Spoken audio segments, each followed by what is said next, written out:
فرزند زہرا یہ حالات برے ہیں۔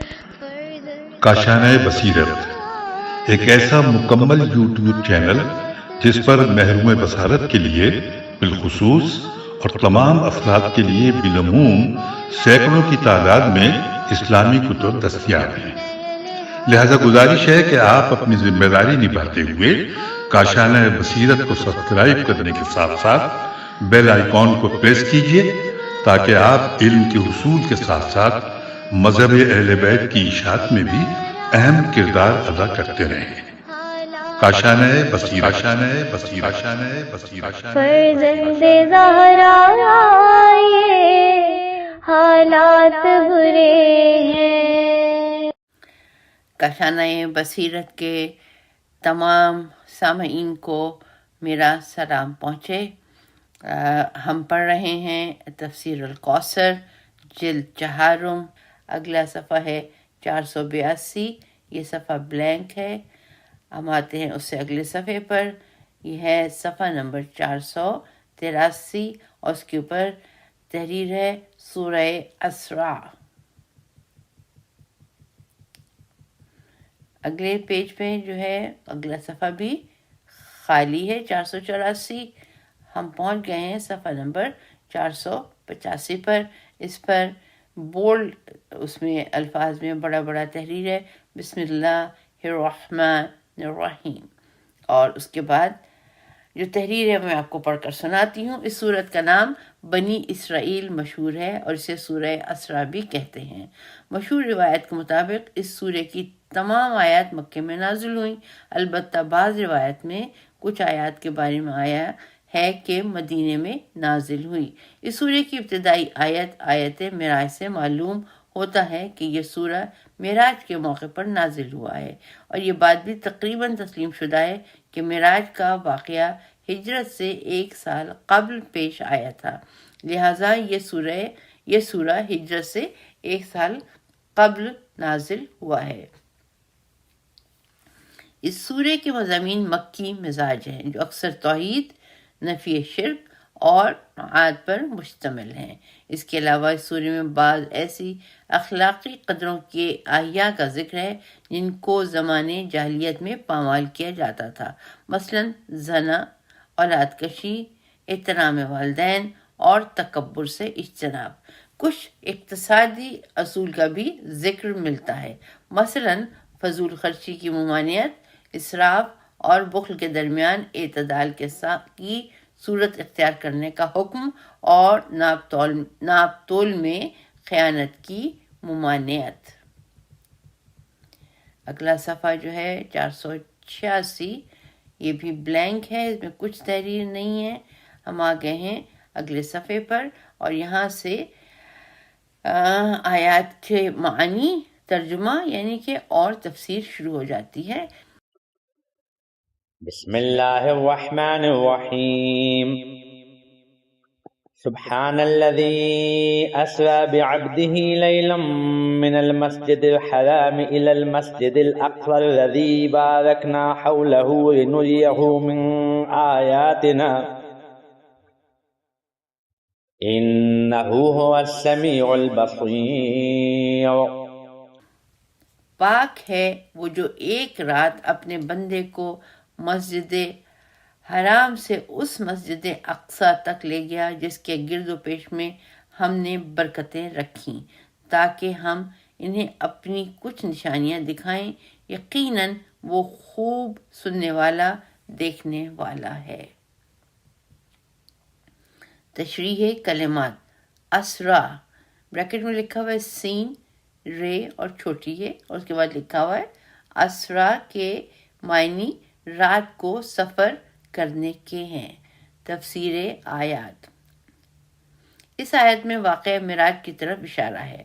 آیت میں مسجد حرام مکے سے مسجد اقصیٰ بیت المقدس تک لے جانے کا ذکر ہے، البتہ حدیث میں تواتر کے ساتھ آیا ہے کہ مسجد اقصیٰ سے آپ صلی اللہ علیہ وآلہ وسلم کو معراج پر لے جایا گیا اور ملکوت کی سیر کرائی گئی۔ معراج کی حکمت، یہ ہیڈنگ ہے یہاں پہ جو بولڈ الفاظ میں لکھی ہوئی ہے، اور اس کی ذیل میں تحریر ہے رسول کریم صلی اللہ علیہ وآلہ وسلم کو معراج پر لے جانے کا مقصد اسی آیت کے ذیل میں بیان ہوا ہے۔ فرمایا لِنُرِيَهُ مِنْ آیاتنا، تاکہ ہم انہیں اپنی نشانیاں دکھائیں۔ اللہ تعالیٰ اپنے حبیب صلی اللہ علیہ وآلہ وسلم کو اپنی نشانیاں اس طرح دکھانا چاہتا ہے کہ وہ زمین و آسمان میں اللہ کی سلطنت کا اس طرح مشاہدہ کریں کہ ایمان بالغیب کے ساتھ ایمان بالشہود کی منزل پر فائز ہو جائیں۔ واضح رہے، شہود سے مراد سمعی و بصری ذرائع نہیں جن میں غلطی کا امکان رہتا ہے کہ سننے میں کانوں اور دیکھنے میں آنکھوں کو غلطی لگ جائے، بلکہ اس شہود سے مراد عقل، شعور، ضمیر، وجدان اور اپنے پورے وجود کے ساتھ مشاہدہ کرنا ہے، یقین و ایمان کی وہ منزل آ جائے جس کے بعد مزید یقین کی کوئی گنجائش باقی نہ رہے، جسے قرآن دل کا مشاہدہ قرار دیتا ہے۔ لہٰذا یہ مشاہدہ ظاہری حواس کے ذریعے نہیں ہوا کرتا۔ لقد رأى من آیات ربہ الکبریٰ، اس کا حوالہ ہے سورہ نجم آیت نمبر 18۔ بتحقیق انہوں نے اپنے رب کی بڑی نشانیوں کا مشاہدہ کیا، بلکہ یہ عقل و شہود دونوں سے بالا تر تھا، جس کے بارے میں خود خداوند عالم فرماتا ہے ما کذب الفؤاد ما رأى۔ اس کا حوالہ ہے سورہ نجم کی آیت نمبر 11، اور اس کے معنی ہے جو کچھ نظروں نے دیکھا اسے دل نے نہیں جھٹلایا۔ اس مشاہدے میں قلب کو مرکزی حیثیت حاصل تھی، جس کی تصدیق کے بعد یقین کی آخری منزل آ جاتی ہے۔ نگاہ رسول صلی اللہ علیہ وآلہ وسلم کی ایک جامع تعریف اس آیت میں آئی ہے، ما زاغ البصر وما طغى۔ اس کا حوالہ ہے سورہ نجم کی آیت نمبر 17، اور اس کے معنی ہے نگاہ نے نہ انحراف کیا اور نہ تجاوز۔ کیا کہنا اس رسول صلی اللہ علیہ وآلہ وسلم کا جس کی بصارت اور بصیرت کے اعتدال کی گواہی خود خدا دے۔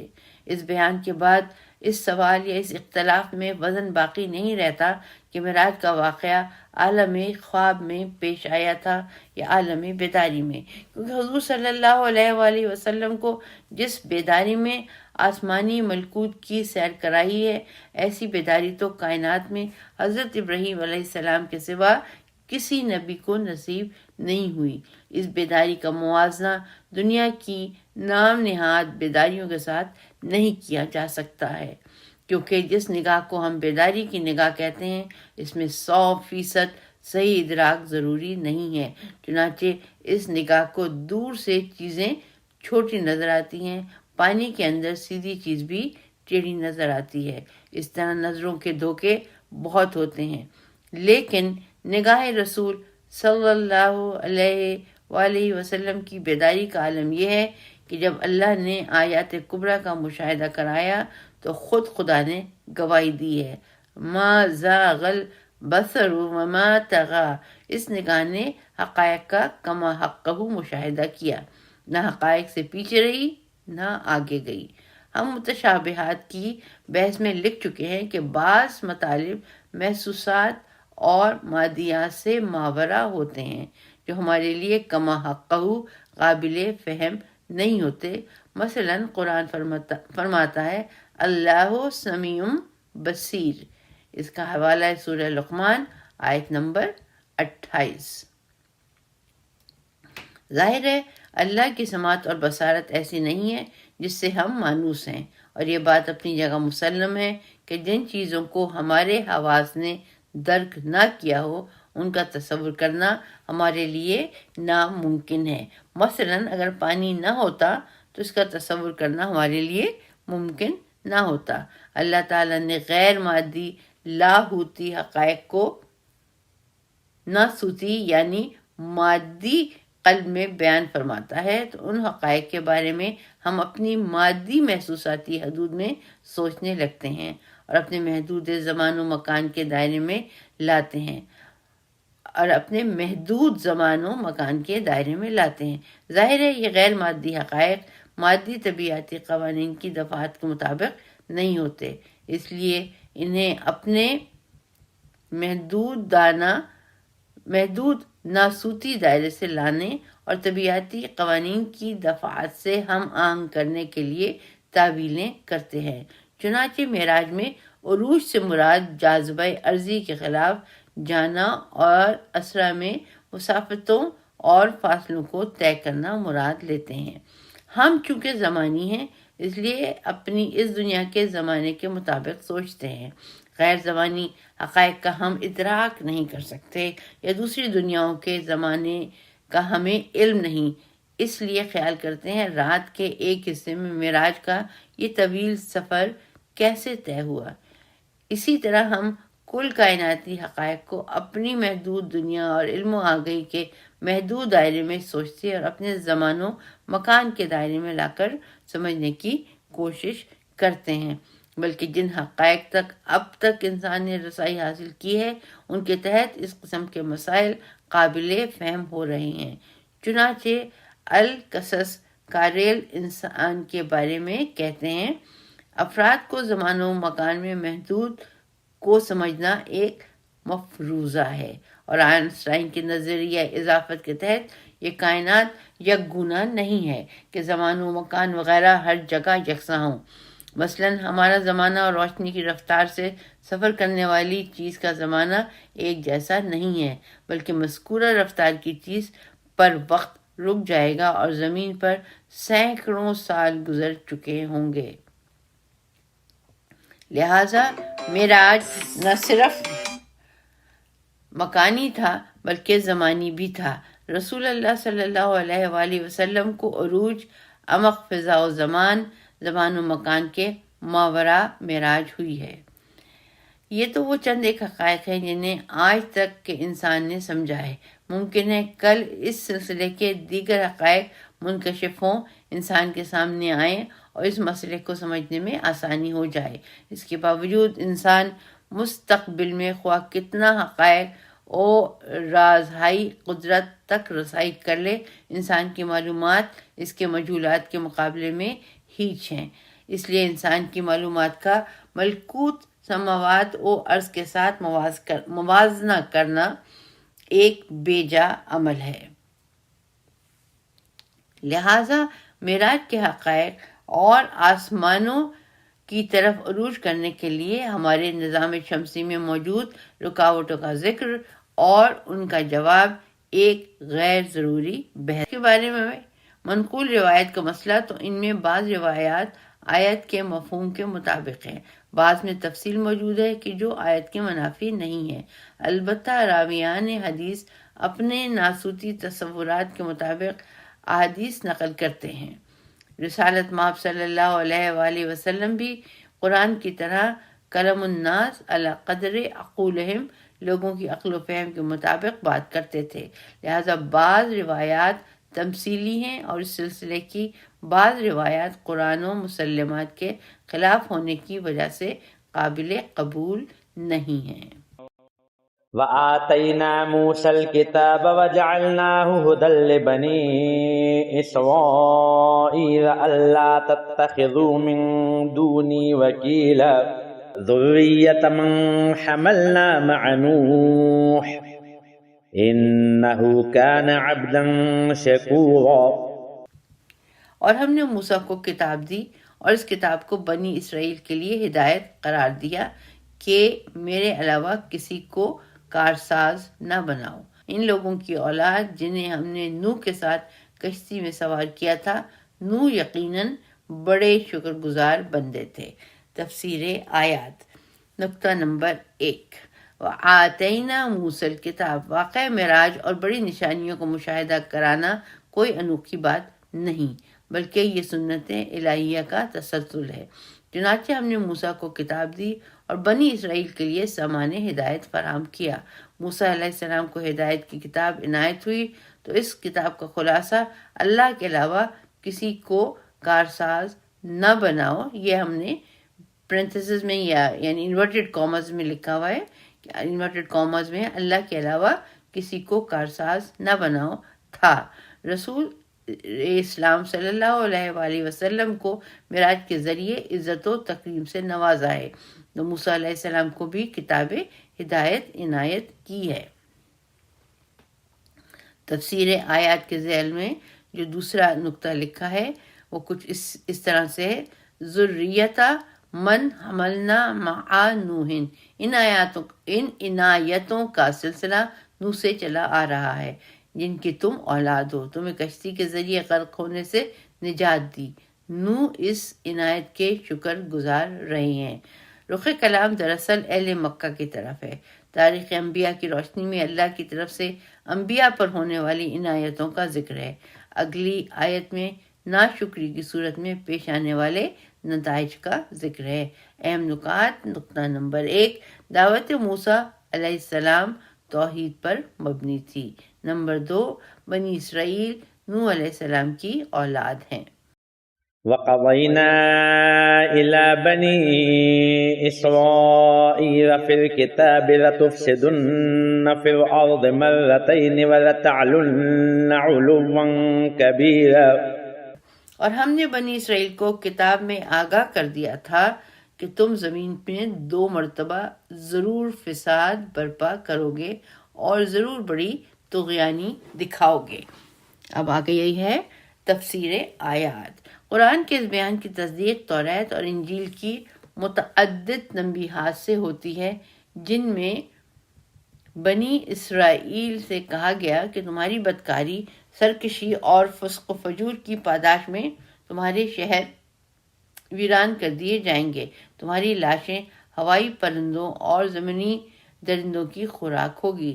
اس قسم کی پیشین گوئیاں حضرت یرمیہ، حضرت یسیاہ، حضرت یحییٰ اور حضرت عیسیٰ علیہ السلام کی طرف سے وقتاً فوقتاً ہوتی رہیں۔ بنی اسرائیل کی تاریخ فساد و سرکشی سے پر ہے، لہٰذا اس بارے میں شدید اختلاف پایا جاتا ہے کہ ان دونوں فسادوں سے مراد کون سے 2 فساد ہیں۔ فَإِذَا جَاءَ وَعْدُ أُولَاهُمَا بَعَثْنَا عَلَيْكُمْ عِبَادًا لَنَا أُولِي بَأْسٍ شَدِيدٍ فَجَاسُوا خِلَالَ الدِّيَارِ وَكَانَ وَعْدًا مَفْعُولًا۔ پس جب دونوں میں سے پہلے وعدے کا وقت آیا تو ہم نے اپنے زبردست طاقتور جنگجو بندوں کو تم پر مسلط کیا، پھر وہ گھر گھر گھس گئے اور یہ پورا ہونے والا وعدہ تھا۔ تشریح کلمات، ایک کلمہ یہاں پہ تحریر ہے اور وہ کلمہ ہے الجوس، بریکٹ میں لکھا ہوا ہے جیم واو سین۔ آیہ کریمہ میں جا سوا کے معنی ہے کہ وہ تمہارے گھروں کے اندر گھس گئے اور ان میں خوب پھرے، قتل و غارت سے کنائیہ ہے۔ تفسیر آیات۔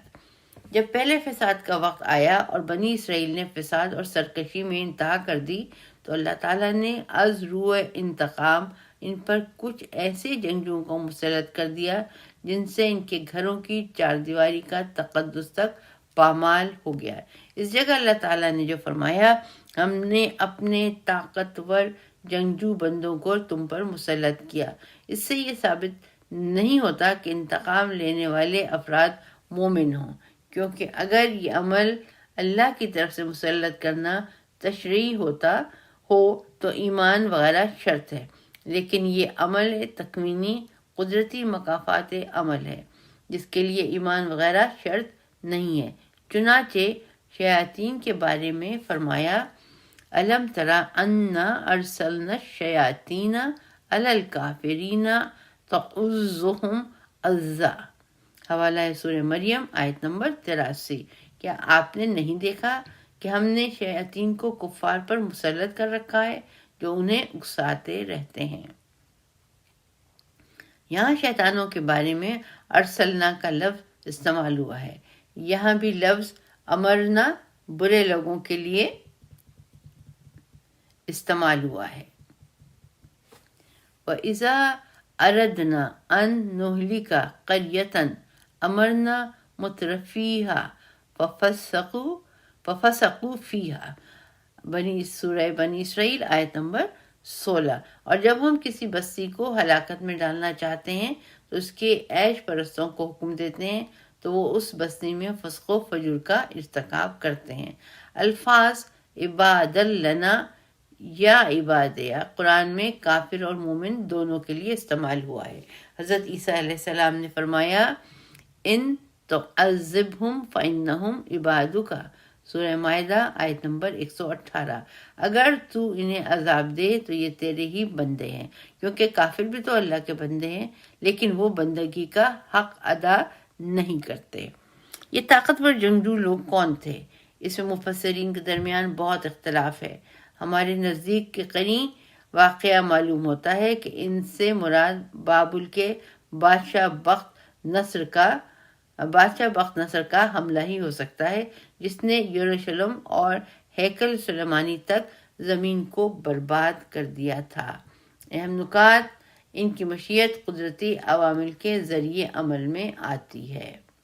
ثم رددنا لكم الكرة عليهم وأمددناكم بأموال وبنين وجعلناكم أكثر نفيرا۔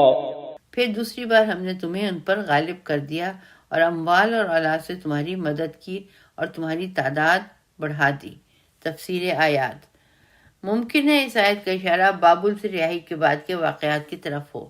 چنانچہ بابل کی سلطنت کا زوال ہوا، ایرانی بادشاہ کورش نے بابل کو فتح کیا اور اسرائیلیوں کو وطن واپس جانے کی اجازت دے دی۔ اس بات کی بھی اجازت مل گئی کہ ہیکل سلیمانی کی دوبارہ تعمیر کی جائے۔ اس کے بعد حضرت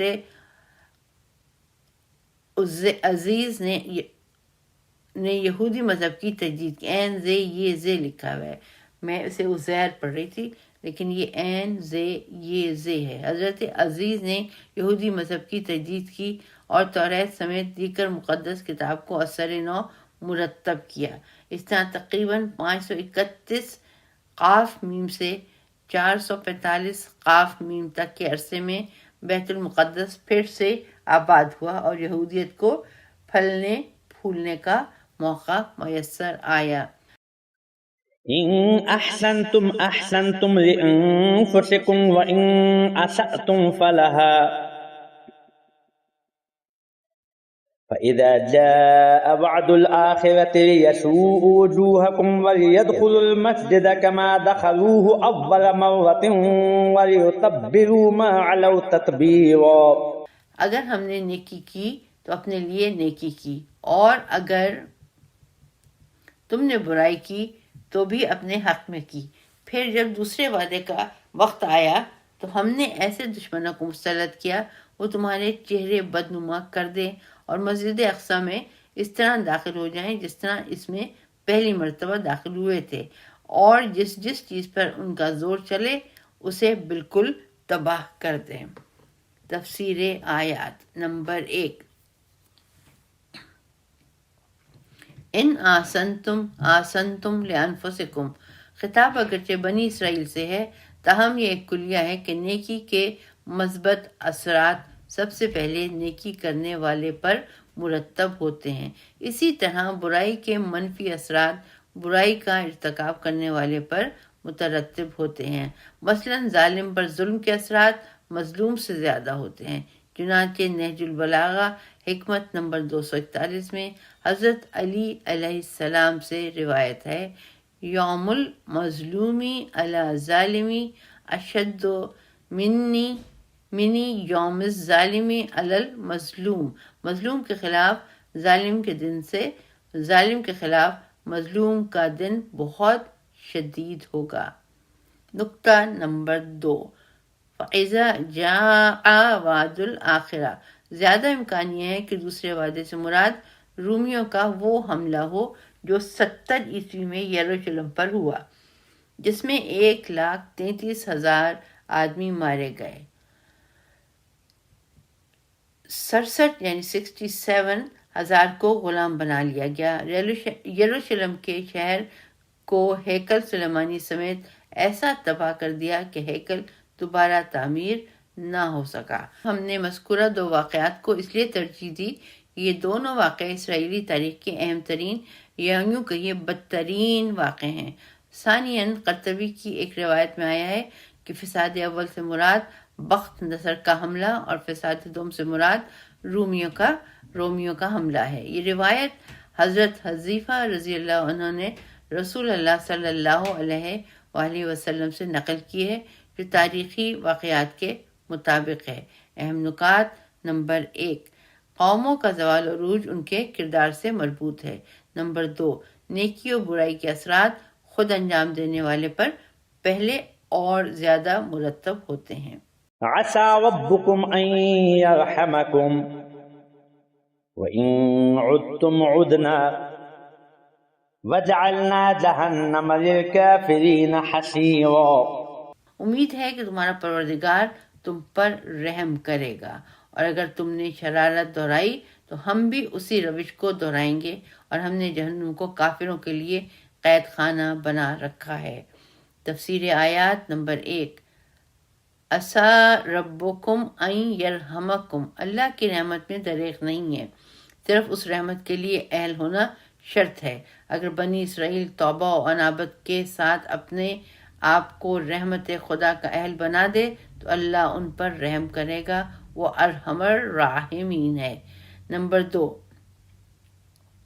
وَإِنْ عَدْتُمْ عُدْنَا، لیکن جہاں اللہ ارحم الراحمین ہے وہ شدید الانتقام بھی ہے، کہ اگر تم نے پھر وہی سرکشی، نافرمانی اور ظلم و بربریت کی روش اختیار کی تو ہم بھی وہی سلوک اختیار کریں گے کہ تمہیں پھر قتل و اسیری، ذلت و خواری سے دوچار کریں گے۔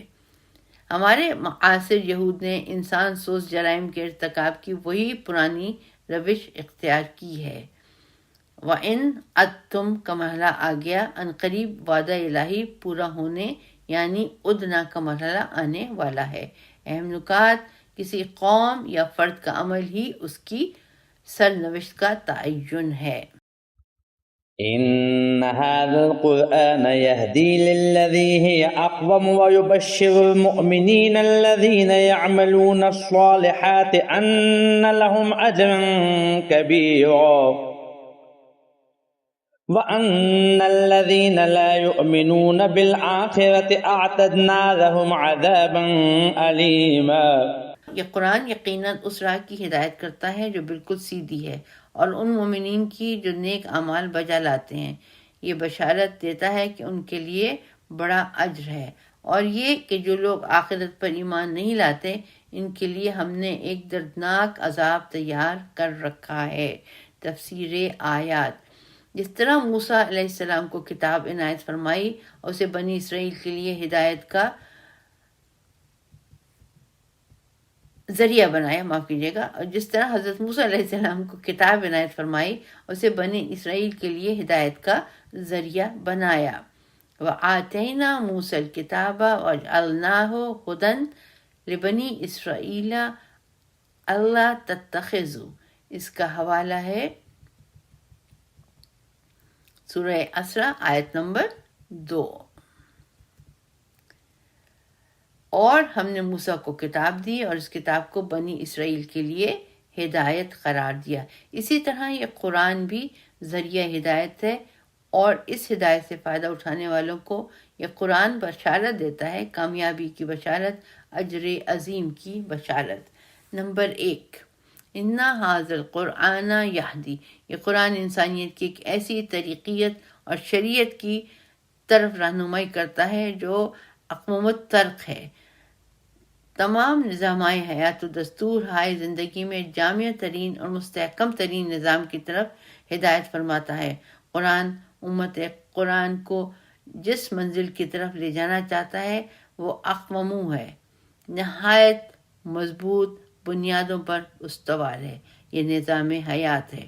اقواموں یعنی ایسا جامع نظام حیات جس میں زندگی کا کوئی گوشہ نظر انداز نہیں کیا گیا۔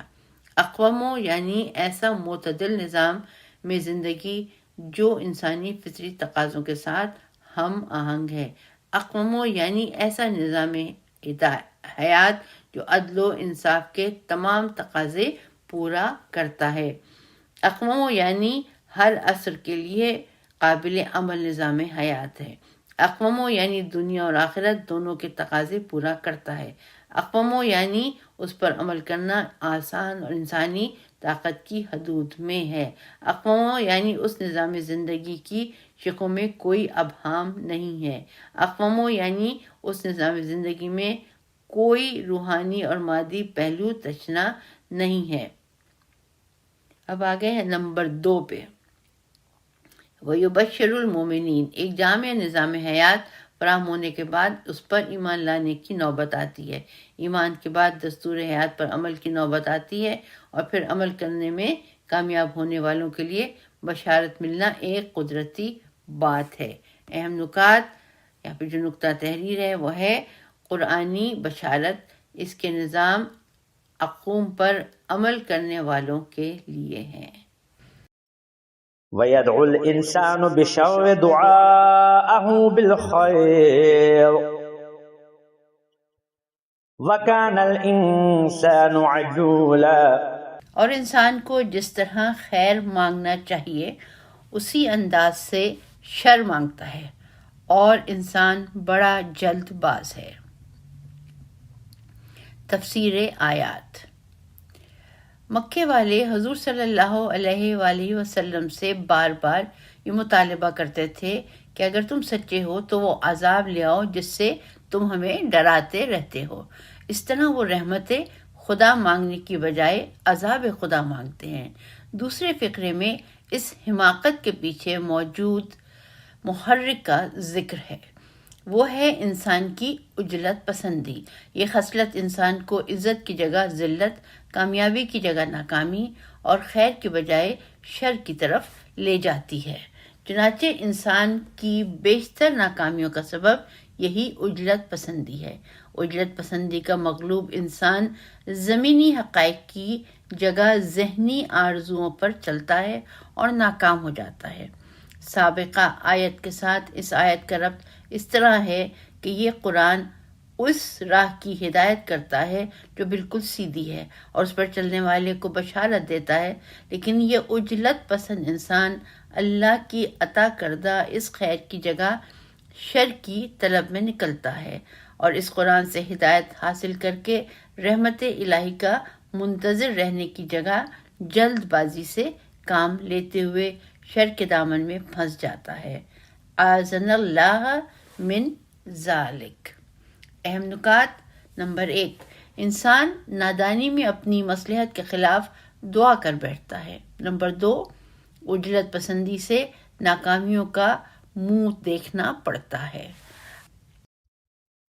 وَجَعَلْنَا اللَّيْلَ وَالنَّهَارَ آيَتَيْنِ فَمَحَوْنَا آيَةَ اللَّيْلِ وَجَعَلْنَا آيَةَ النَّهَارِ مُبْصِرَةً لِتَبْتَغُوا فَضْلًا مِّن رَّبِّكُمْ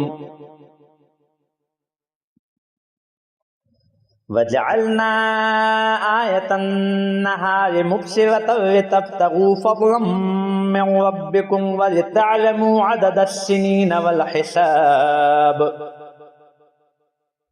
وَكُلَّ شَيْءٍ فَصَّلْنَاهُ تَفْصِيلًا۔ اور ہم نے رات اور دن کو 2 نشانیاں بنایا ہے، پھر ہم نے رات کی نشانی کو مان کر دیا اور دن کی نشانی کو روشن کر دیا، تاکہ تم اپنے رب کا فضل تلاش کرو اور سالوں کا شمار اور حساب معلوم کر سکو، اور ہم نے ہر چیز کو پوری تفصیل سے بیان کر دیا ہے۔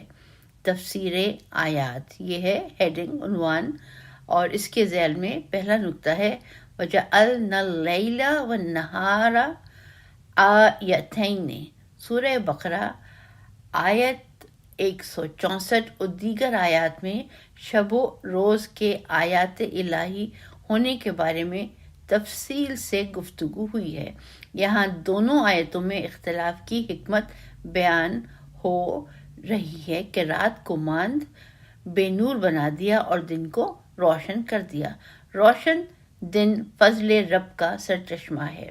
دن میں سورج کی روشنی کے ذریعے اللہ بندوں پر فضل فرماتا ہے اور ساتھ انسان دن کی روشنی میں اپنے لیے سامان زندگی فراہم کر سکتا ہے۔ نقطہ نمبر 2، وَلِتَعْلَمُوا عَدَدَ السِّنِينَ، شب کی بے نوری اور دن کی روشنی کے اختلاف سے نور کا وجود محسوس ہوتا ہے، اور اس نور کے آنے جانے سے سالوں، مہینوں، ہفتوں اور دنوں کا حساب ہوتا ہے۔ یہ روز و شب اللہ تعالیٰ کی قدرتی تقویم بھی ہے، جسے ہر خواندہ اور ناخواندہ پڑھ سکتا ہے۔ نقطہ نمبر 3، وَكُلَّ شَيْءٍ فَصَّلْنَاهُ تَفْصِيلًا، عام طور پر اس جملے کی یہ تفسیر کی جاتی ہے کہ ہم نے ہر اس بات کو پوری تفصیل سے بیان کیا ہے جس کی انسان کو ضرورت ہے۔ اس سے احکام مراد لیے گئے ہیں، جبکہ آیت میں کسی تشریح کی نہیں، تکوین کی بات ہو رہی ہے۔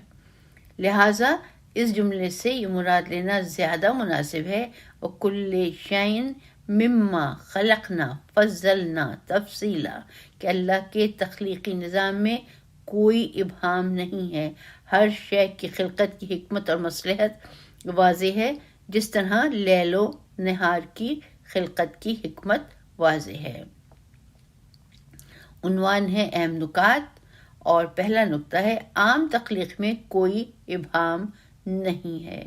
دوسرا نقطہ ہے قدرتی وسائل سے سامان زندگی حاصل کرنا چاہیے۔ اس کے ساتھ ہی میں آپ سے آج کے لیے اجازت چاہوں گی۔ ہماری آج کی ریکارڈنگ مکمل ہوتی ہے، انشاءاللہ تعالی پھر ہم یہ سعادت حاصل کریں گے، اور اس دعا کے ساتھ کہ پروردگار عالم اگر کسی جگہ پر ہم سے کوئی غلطی ہو گئی ہے تو اے رحمان الرحیم ہماری اس غلطی کو درگزر کرنا اور ہمیں معاف فرمانا۔ فی امان